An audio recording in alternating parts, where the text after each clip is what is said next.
All right, welcome back. We're going to do a quick unboxing video today of a new Miller welder that we just got. This is the Millermatic 141. It is a 110 volt model. It is a MIG only model, and it's essentially going to fill a gap in the series of welders that we currently have. In our shop, we run a bigger MIG unit, 240 volt with twin tanks on it, and then we also have a TIG unit that we run here. And whenever we go out to a site to do some sort of fabrication on site, it's such a pain to drag that thing up in a trailer and get 240 volt where we need it. And we sort of just got to the point where we decided to buy this one and give it a go. Years ago, we had a smaller unit like this and we burned it up and we never replaced it. So we got a brand new Miller here. We're going to unbox it. We'll go through the features and specs real quick for you. And hopefully if you're looking at one, to see if it's something you want to purchase, that'll maybe explain some of the stuff you might have questions about. Real quick, the specs on this thing are 30 amps on the low side, 140 amps on the tall side, which lets you do as thin as 24 gauge in mild steel, and it lets you go as thick as 3/16 in mild steel. You can get a spool gun for this. We did not get one. I don't think we ever will. But it does have that ability to weld aluminum or other metals if you get a spool gun. It has auto set on it, which if you're a real welder, you probably laugh at auto set, but if you're a DIY guy or a weekend warrior, auto set lets you pick your material thickness and it sets the heat and the wire speed for you. It also has the ability to turn that function off, so if you want to set speed and heat for a more fine-tuned approach, you can do that as well. So it's kind of a well-rounded approach there. So with that said, let's get this thing open. So here's the gun that comes with it. Get this thing unwound. You basically have two hookups on it, pretty much like any other MIG welder that Miller makes. I'm not familiar with other brands, but Miller's the same way. This stem is going to go in and tie into where the wire comes out, and this is going to go on the front where it interacts with the controls. And then this would be where your spool gun and all that would tie in if you choose to go that route. All right, now that we got it unboxed, we'll show you what's in the box in total. You've got the unit itself. You've got your ground electrode. Comes with the clamp. It's not a big clamp, it's a small clamp. This is 10 feet long. Comes with the gun that we showed you earlier. It's a smaller gun. The consumables are all smaller. It is also 10 feet long, so you've got a 10-foot electrode on each side. One thing we found when we set this up is how easy this gun comes apart. So if you're using this for transport, like we intend to, this one screw will let the gun come right out, and you can have it be quite a bit more accessible or more transportable. Comes with two consumable tips. Comes with a thickness gauge for your material selection. Comes with a tank hose. We did not use this tank hose because we have a 20-footer here that we're using because we wanted a longer reach from our tank on what we're doing. So we just abandoned this hose that they gave us, but it comes with this brass fitting that goes into the regulator that comes with it. This would go here. We're going to get a different fitting and hook this to our 20-foot hose so we can continue with that. Also comes with a Hobart 30 thousandths 2-pound roll of MIG wire. Also comes with a couple of these keepers, I'm assuming for your hoses and stuff when you want to keep them organized. And then you got a couple manuals. So in total, that's it. We'll show you how to set up the spool and set up the tensioner, and then we'll make a weld with it. Okay, we've got the small spool installed that came with it. We're going to convert this to a bigger one once we give it a few tries and burn up this wire. But if you look here, this wire always wants to come off the top. If you come off the bottom, the angle is going to come up here, and it's going to have to run rough as it changes direction through here.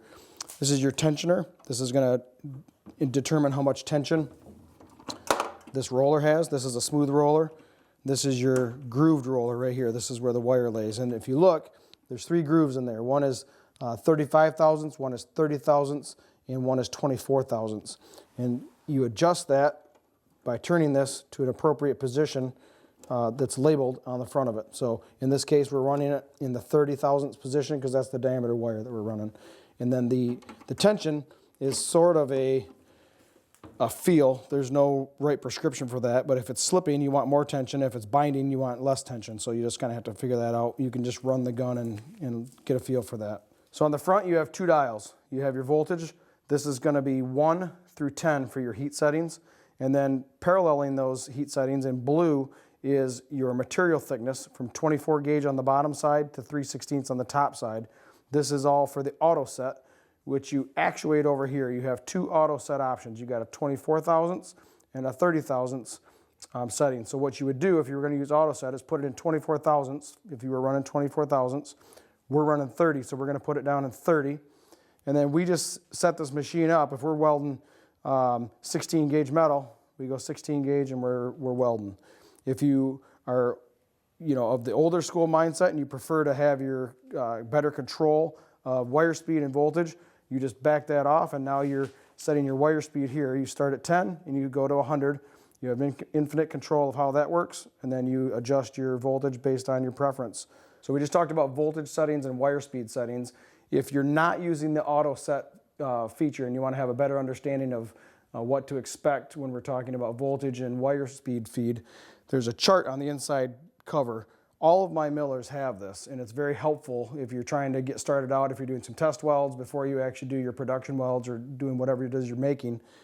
Come here, look at this chart, and let's just pick solid wire, the ER70S, which is what this is, and we're just going to go across and we're going to look at the material thickness. We're talking 16 gauge, and it's going to tell us that we want a heat setting of 3 and a wire speed of 55. Now that doesn't mean that's going to be perfect, but that means it's going to be a very, very good place to start. So we can put it on 3 and 55 and start doing some test welds, and then we can fine tune those as we go. But don't ignore these charts. A lot of times we just tend to ignore instructions, but these are very, very helpful charts.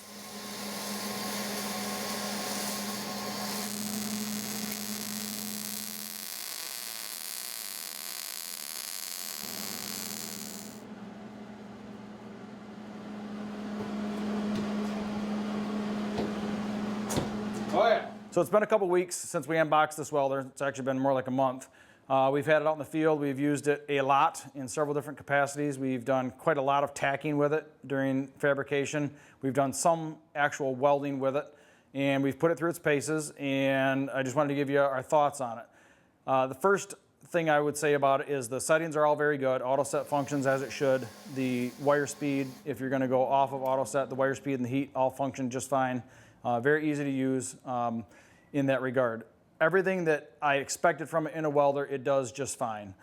The negatives that I didn't like, the fan runs all the time. I'm used to a bigger welder where the fan only kicks on when you need it. This one runs all the time. So if you're in a smaller space and you don't like the background noise, the fan can be a little bit aggravating.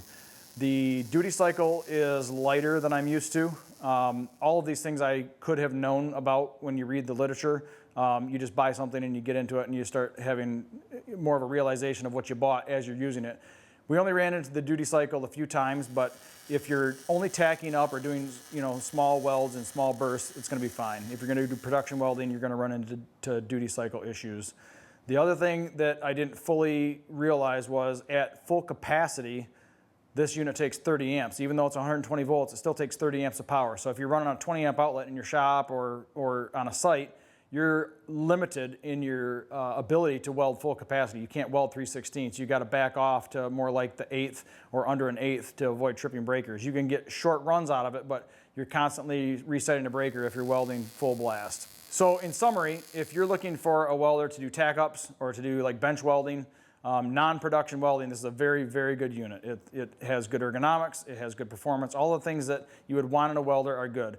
If your expectation is that it's going to weld like a big MIG, like a 240 volt MIG, and really just lay down good beads, you're going to be disappointed because it's not that. It's a small, probably better than a hobby welder, but it's not a production welder. For what we're using it for, it's working very, very nicely. It's very portable. It gets us away from 240 volt. We can take it up and down stairs. We don't need 3 people to load it in a truck. It's doing everything we wanted it to do. In big production settings, we're using it to tack things up, and we bring those things back to the shop and do complete welds on them here in the shop with better equipment. So in our context, it's working fine. If that helps you sort out whether it's a good unit for you or not, great. If you have questions, comments, let us know in the comments, and we'll try to address them as we see fit. Thanks.